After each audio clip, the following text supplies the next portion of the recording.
Nothing to prove. Chapter 8. No longer passive. Based on Jan 9. I listened to the familiar sounds from my usual roadside spot, close enough to gain what little I could with bypassing without inviting their anger. The Sabbath was always marked quieter than other days, without the usual bustle of kids playing and the market humming. Families went together in their homes, resting, worshiping, and eating. I often imagined myself being invited to their table.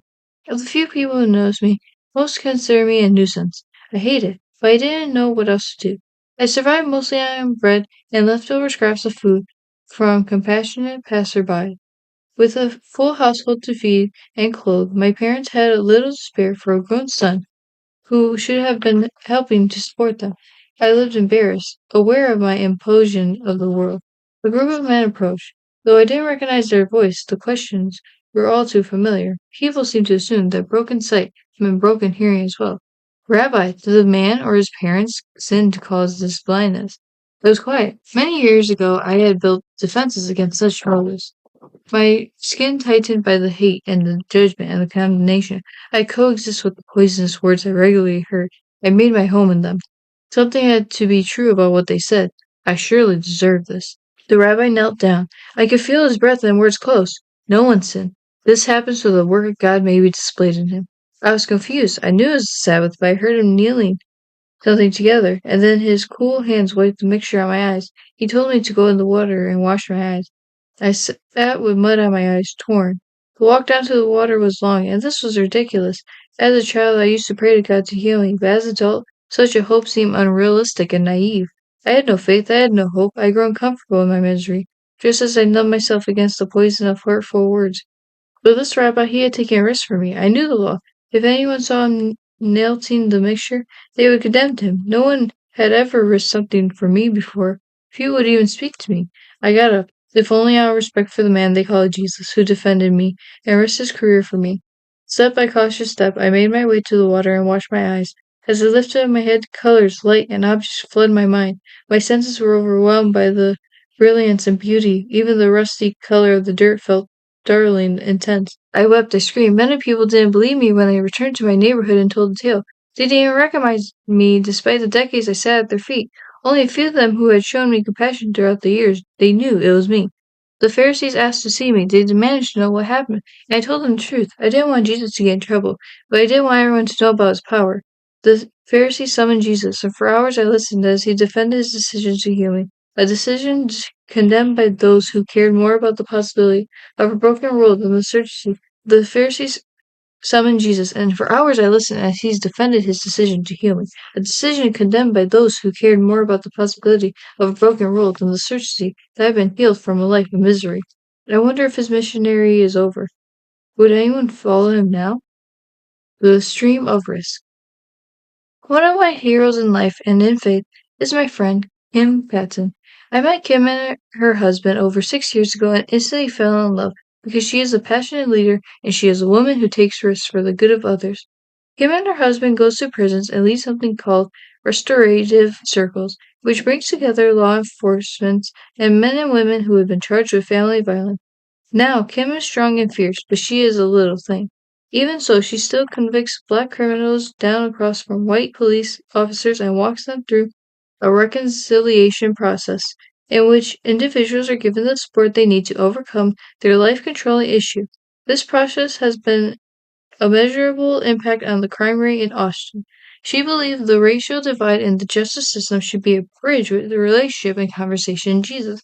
She marched right into the center of some of the deepest, most complicated conflicts in our society. She punches darkness in the face, and she makes it look like it's no big deal. At my invitation, Kim came to the first IF gathering. She knew that I had my heart set to see racial unification and diversity happen in our generation. Soon after the event, she called me.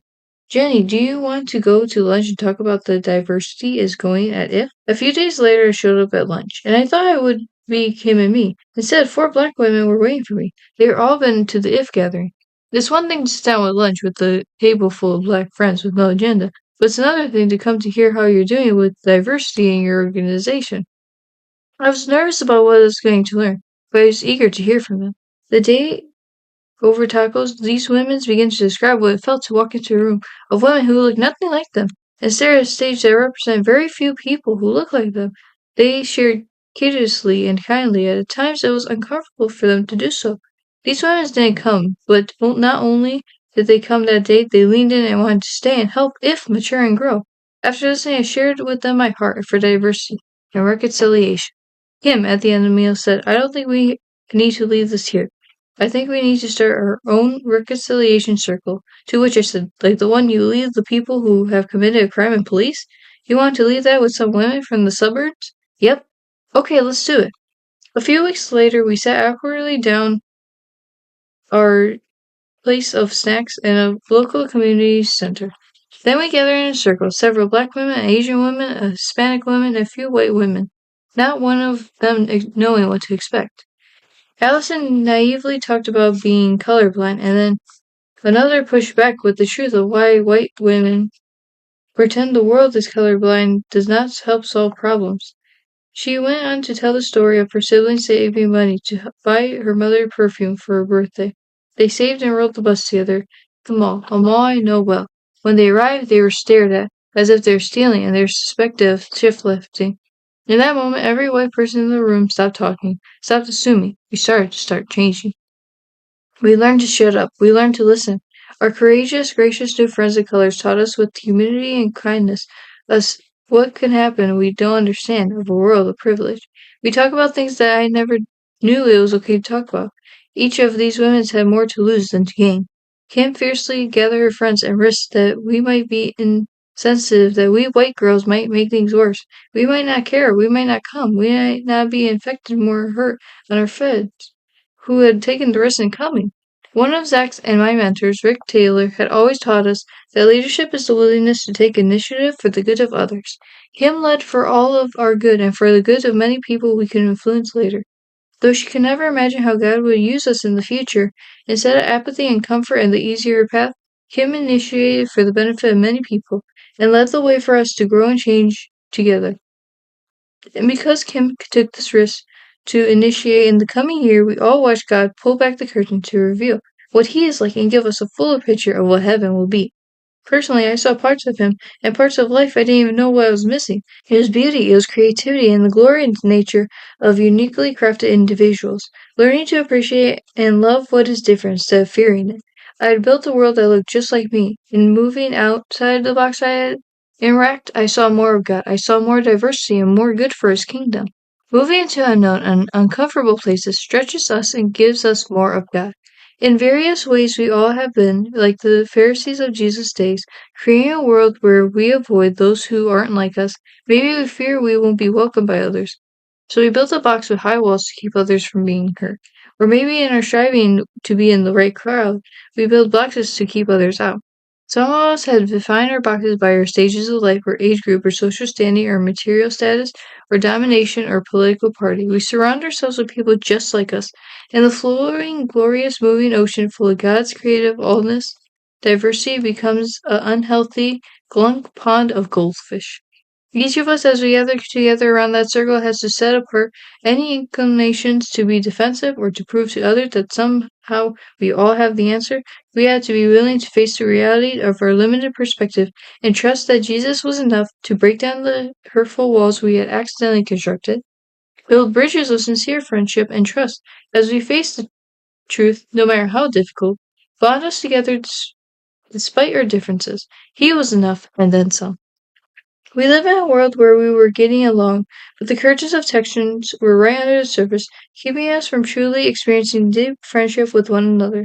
We risk being vulnerable enough to dive into the tension's awkwardness. We risk exploring the problems we don't want to admit, even when they're there. Safety is not our goal. In building a relationship with people who are different from us, we have to decide, are we really willing to take the risk, saying the wrong thing, risk hearing how we are part of the problem? Are we willing to love and push through the hurts that may come? Why risk our comfort? Because on the other side of God-ordained, scripture-informed risk is everything we are looking for. Nearness to Jesus, greater faith in His power, deeper, richer experiences in our relationships, satisfaction, and even enjoyment of the short life we've been given. Our hearts naturally move to self-protection, away from risk-filled leadership and obedience. Although deep in our soul we crave adventure, somehow on our way towards adulthood or somewhere within, we stifle that craving with religion, prefer knowing expectations and control and predictable outcomes. We lose our capability to risk, to explore, to invent, to create, to press into scary new experiences. And we create safe life within our goals and measure up and be accepted and be enough. But Jesus lives on the other side of our comfort zone. The stream we are craving that he offers flows strongest in the spaces we see our most need for him, and we step out of our boxes we built. Our hearts wake up. The Spirit God stirs us into a wild, uncontrolled adventure, even if that plays out in the mundane parts of our lives. I think there will be God honoring, obedience, risk in our lives every single day. I'm not saying I want that to be true.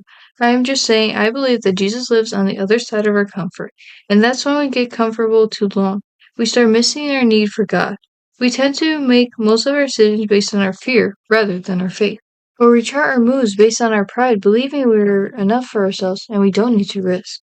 We don't need to grow, we don't need help, and we don't need anything. We are enough. These are not modern Western ideas. People believe these lies in Jesus' days. He continued to press them out of their comfort zone, culture expectations, and predictable scenarios in the risky ways of freedom, healing, fulfillment, abundance, and joy. He pushed them to consider everything they believed to be true about themselves and what God values. It was one thing when Jesus calmed the wild, stormy seas one night, but when Jesus called Peter to walk out on the water of the boat, yes, Peter doubted and started to sink, but Jesus held him up. Hear me out. We will never kill our fears, though we tend to spend a lot of time trying to do so. We are called to walk the waters and to do so boldly despite our fears. Jesus isn't scolding us for being afraid. He is calling us out of our comfortable boats to do something unthinkable, something that is only possible with His power. Every time we risk, we place our lives into the hand of God and test His enoughness. It is for our freedom and for our joy that we stand out past our limitation and confined in our comfort. What if I told you that to experience God enoughness, you might be willing to take risks for the glory of God? I love that Jesus taught us that where abundance will come from before He calls us out of the water, it will not be in our power or striving or anything will happen. Obedience risk will simply be us leaning into His abundance, leaning into His love, simply believing He will work, believing that He can take any situation, any boring day and cause life changing things in it. This isn't a random risk during caution to the wind. This is you stepping out of a boat towards whatever risk God puts in your path, no matter what cost. This is the way the scripture moves. This is the life God called us to be. I want to see Jesus in my everyday life, not just when I arrive to heaven. I want to see Him more than I want to appear religious. I want to love people enough to lead them to the one who can heal them. I want to heal myself. I want to initiate for the good that those around me rather than pad my existence with comfort and ease. Is there a risk He's calling you towards? Is there someone outside your circle to befriend? Is there a sin to confess? Is there a person you need to tell about Jesus? Is there someone you need to forgive? Is there a need you are supposed to meet? There's no safer risk than throwing the weight of your life on an eternal, loving, steadfast God.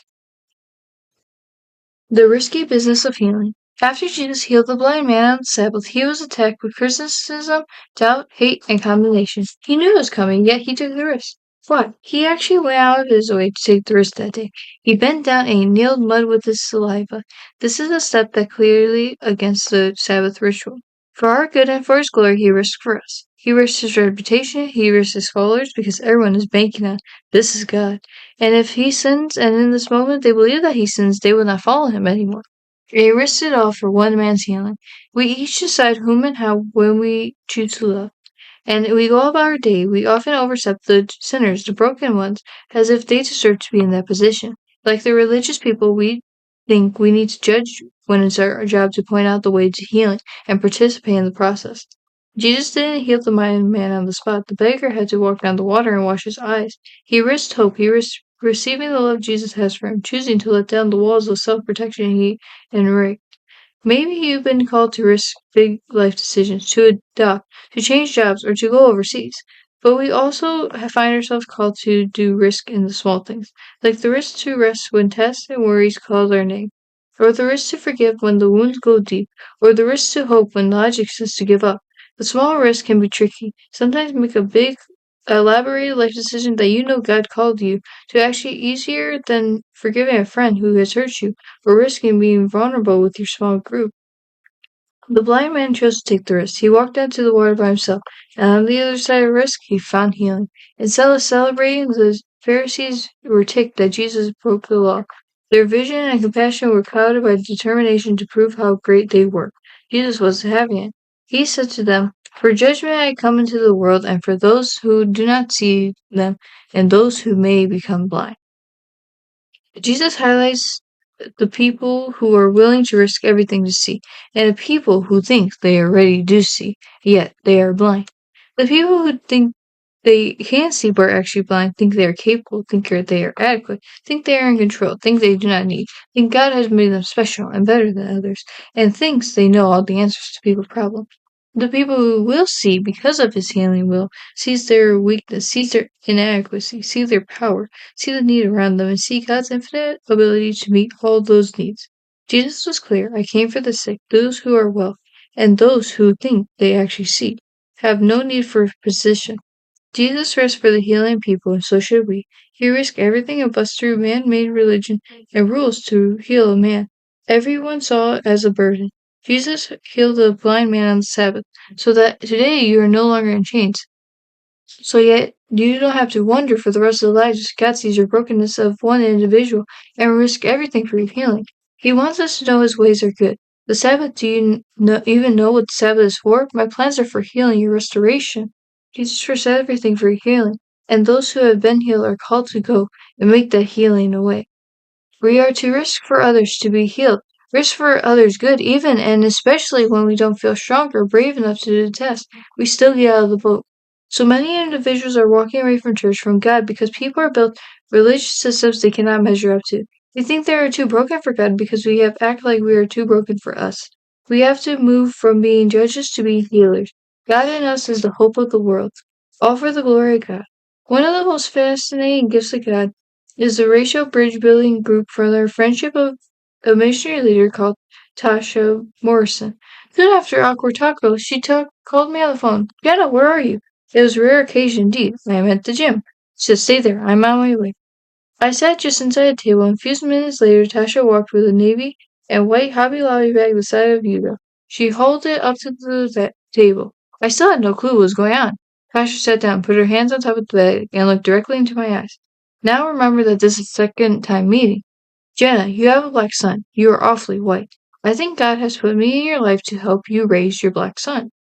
Natasha risked possibly offending me because she knew I was open and wanting to learn all that I could be for the best mom to Cooper. She correctly guessed that I am more than willing to listen. Then we started going to the back. She had brought me black hair and skin products that I had never heard of, and she walked through and how and why we should use each of them. She brought a children's book about Martin Luther King Jr., others about the gift and complexity of being a kid of color.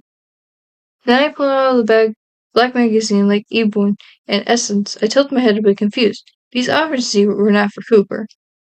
She said, Jenna, Cooper needs to see leaders of color on your coffee table. She needs to see people who looks like him, who are successful creators and business leaders. Just put them on your coffee table. I needed someone to risk my feeling for the greater good, to help me love my son. Tasha was honest. I needed to be open to the truth she was sharing, things I would have never understood or considered on my own in my white world. Tasha could probably spend 150 on the enormous bag for my son. Understanding begins with where friendship starts.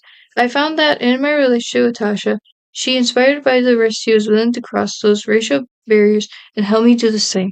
Almost every time she comes over, she still puts things in my hands, in my life. Like this year, for the first time, we had a Black Santa for Cooper, and for our family, Black Santa. We need Black Santa. Of course, I never noticed how white my world was until I got a little color in it. My life was flat, missing some of the best parts. It's amazing what you learn when you build communities with those unlike you.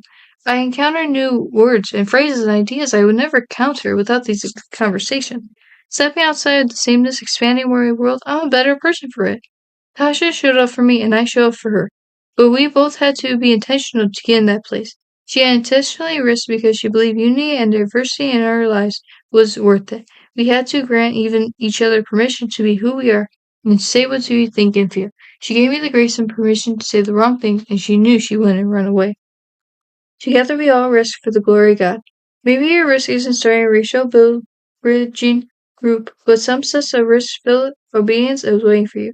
What is it? Recently, a friend told me about another woman who's walking through Whole Foods with the two toddlers on her hips, not in the cart. So I'm alright thinking, I don't understand you. As she shops, she hears a man say, I don't believe in God. She keeps walking, and God prompts her, go back and talk to him. Go back and pray for him. She got her toddler in her arms at the grocery store. Let me just tell you in a scenario what I would have done. I would have thought, no, and kept going. I really wouldn't have thought about it again, except maybe the Holy Spirit is loving enough that he would beat me up and give me a chance to rethink the attitude. The woman at Whole Foods also kept going, but she could not shake off the sense she was supposed to talk to the man, so she reluctantly goes back with her two tellers. She looks at the man and says, Sir, I heard you don't believe in God. And she says, Yes, that's right, I don't. She says, For some reason I'm supposed to pray for you. Is that okay? Can I pray for you? I know this is a little weird. He says, Sure, okay. In the middle of the grocery store, holding her toddler, she prays for him. When they look up, he's teary, and she asks him, Why don't you believe in God? Because he has never done anything for me. She says, Well, she just made me and my toddlers come across the grocery store to talk to you and pray for you. So you can't use that excuse anymore. They went on to discuss God and life. In the middle of the produce section of Whole Foods, his heart was tender towards God. God wants to move through grocery stores and awkward meals. He wants to move through office happy hours and boot camp. He wants to take what feels like a random thought but is from his spirit and move it into the lives of others in us and in turn changes ours. We don't want to miss being a part of other people's healings. Beyond our imagination. Our racial bridge building group went on to meet early every month, not having no idea what was ahead for our country. The unrest tension in Missouri was coming alongside the series of other events that would raise the racial tension smearing under the surface of American landscape. As a naive white person, I didn't think much about racism in the world still. God puts together a beautiful tribe of people to do life and ministry together and choose to love each other and do the hard works of risking conversation. God knew. And on February 6, 2015, at our second IF gathering, several women from our circle, led by Tasha, took the stage with hundreds of thousands of people watching and saw the world tore apart by racial tension, how to have brave, honest conversations about race and unity. Dozens of people said they wanted to host Be the Bridge to racial unity groups in our city. And today the stories pour out in conversations and constantly of how God is changing lives. It started with Kim initiating an awkward situation over tacos. I know you're wondering, like I used to. If God is so abundant, why don't we see his abundance every day in our lives? These streams that he wants for us, he longs to pour out into our thirsty world. They are always there, pouring right out of our comfort zone, right on the other side of empty worlds we keep going. We keep going to. Because we are blind and now we can see, we run past the empty jars, down to the water and wash the mud off our face. I want to see. I don't want to be blind to God's storyline of healing and beauty happening around me. How do we do that? We step outside our box that represent comfort to us, whatever it is. We step out and watch God start to move beyond our categories, beyond our imagination. Experience God. Be still. Jesus looked and said, With man, this is impossible. With God, all things are possible. Matthew 19:26. Living with nothing to prove actually makes God-honoring risk a lot more fun. Just as Jesus risked his reputation to set a man free, we are able to move easily and see and meet and needs around us with less fear when we let go of controlling the circumstances and how our lives appear. What is one small risk or large risk you could take for the glory of God for the good of others? Wade in deeper. For the next month, visit a church that's new to you, or visit a church denomination that is unfamiliar to you. Reflect on what you appreciate about the experience. Quench your thirst. Do you have diverse friendship? If so, how have they shaped you? What kind of people intimidate you? What kind of people do you not pursue? What keeps you from being close? Hang out with someone different from you. Maybe you could meet for tacos. The overflow. Invite people from unique backgrounds to share a meal. Seek together people with different ethnicities, denominations, ages, life stages, and answer these questions together. What do we have in common? How are we unique, and can we learn from each other? How does our differences divide us? What do you feel you need to feel valued and understood? Until next time, talk soon.